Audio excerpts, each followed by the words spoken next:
name of the Father, and of the Son, and of the Holy Spirit. Amen.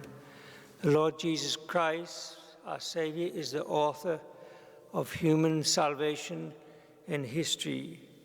It is he who shapes and fashions and sustains all the epochs of time. He sometimes intervenes to make corrections when the errors of certain times are so bad that humanity has lost its way. This was the case in the early medieval times, where God raised up great saints and great religious orders, the Benedictines, Carthusians, Cistercians, etc. in the early medieval times.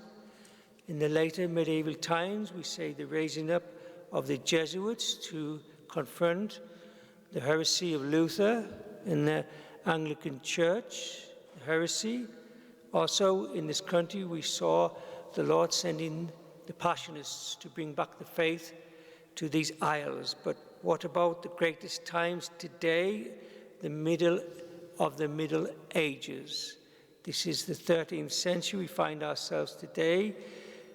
We see Jesus Christ raising up two great mendicant orders, the Franciscans and the Dominicans. Today we celebrate this great feast of Saint Dominic, the founder of the Order of Preachers. We find it interesting to know that they were contemporaries. Francis of Assisi and Saint Dominic, they knew each other. Tradition holds that during Dominic's, who was Spanish, his second visit to Rome in 1216, he met Francis of Assisi in one of the churches there. Both were negotiating through a Cardinal Ugolino, about their orders. He would later to become their great friend and Pope Gregory IX. They were trying to receive papal confirmation of their orders. Having seen Francis in a vision the night before, Dominic recognized him and rushed to greet him. We also have handed down a tradition that Dominic is a cord-bearer of Saint Francis. What about this great saint today then, dear brothers and sisters in Christ? From 1215 until his death, Dominic traveled, organized, recruited, and planned. He was a driving foundation of his order, this mendicant order, which means to beg, deep into theological and canonical bedrock. Amidst this tornado of activity of himself, he lived perfect poverty, chastity, obedience, humility, and charity. He was known often to say, whoever governs the passions is master of the world.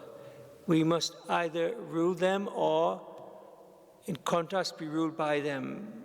It is better to be the hammer than the anvil, he would say. The great gift of Saint Dominic to the church is he was devoted to the cause of truth. One of the mottos of the Order of Preachers, the religious order which he founded, is veritas, or truth. Saint Dominic recognized the necessity of theological literacy among those who would proclaim the truths of the gospel. Witnessing the damage caused by the ignorant and negligent preaching. You cannot defend your faith if you do not know it first. This is a great saying. You cannot defend your faith if you do not know it first. The purpose of study is twofold.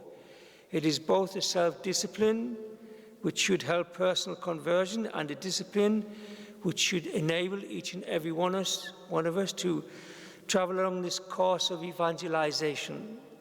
Both are inseparable aspects of bearing witness to Christ. Preaching without practice is, he said, scandal. Study must begin by being immersed in the meat of Scripture. Tradition holds that Saint Dominic knew the St. Matthew's Gospel and the letters of Saint Paul by heart. The words of God roots in us in the mind of Christ and endows us with the ability to discern all things. Remember this beautiful passage in the Gospel, John 8:31. If you know the truth, If you are my disciples, you will come to know the truth, and the truth shall set you free. St. Dominic was said to exhibit great gentleness in speech, especially when communicating to those in error. By our words we will be judged, and careless words cost souls, he said. The letter to St. James admonishes us that any Christian who does not bridle his tongue renders his religion useless. Every apologist has a particular responsibility to aggressively root out the sins of the tongue, which could include a manifold list such as gossip, lies, exaggerations. We see today obscene language, sarcasm, rash judgment, detraction, blasphemy, mockery, boasting, etc. Charity then must infuse our speech if our words are to be heard as anything more than a noisy gong or clanging cymbal. He said, in any apologetic activity, precise speech is imperative. Precision requires several things: that we do not assume either prior or accurate knowledge of our faith from others, that we do not use jargon or ways of the world, that we explain the meanings of our words and try to find mutually agreeable definitions. This renders justice to both ourselves and our neighbor, as we allow each person to present an accurate argument and a fair defense of their position. Saint Dominic also was known for his habitual courage and his desire for martyrdom. Although he did not receive this great grace of dying for Christ, there are important parallels between the defender of faith, Dominic, and the martyr. Both bear witness to the gospel through the public confession of Christ, at home, in the workplace, in civil society. In defending our faith publicly, which is our duty, at the right times, we risk facing bemusement, ignorance, or derision from those we expose ourselves to, and even those most closest to us. The public defense of our faith in word, deed, or omission may well call for instances of what we can say interior martyrdom. It was the furnace of divine love which inspired then St. Dominic to seek the good of others despite the personal cost. The conviction coupled with courage made him an unstoppable force. We have a beautiful story now. We know that the Franciscans, we said on the first day this week, we had the feast of Our Lady of the Angels. St. Francis gave the Franciscans to Our Lady as the advocate, but the Dominicans are also classed as Marian, the order of preachers.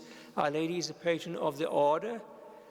We have a beautiful story narrated by a Dominican called Blessed Cecilia.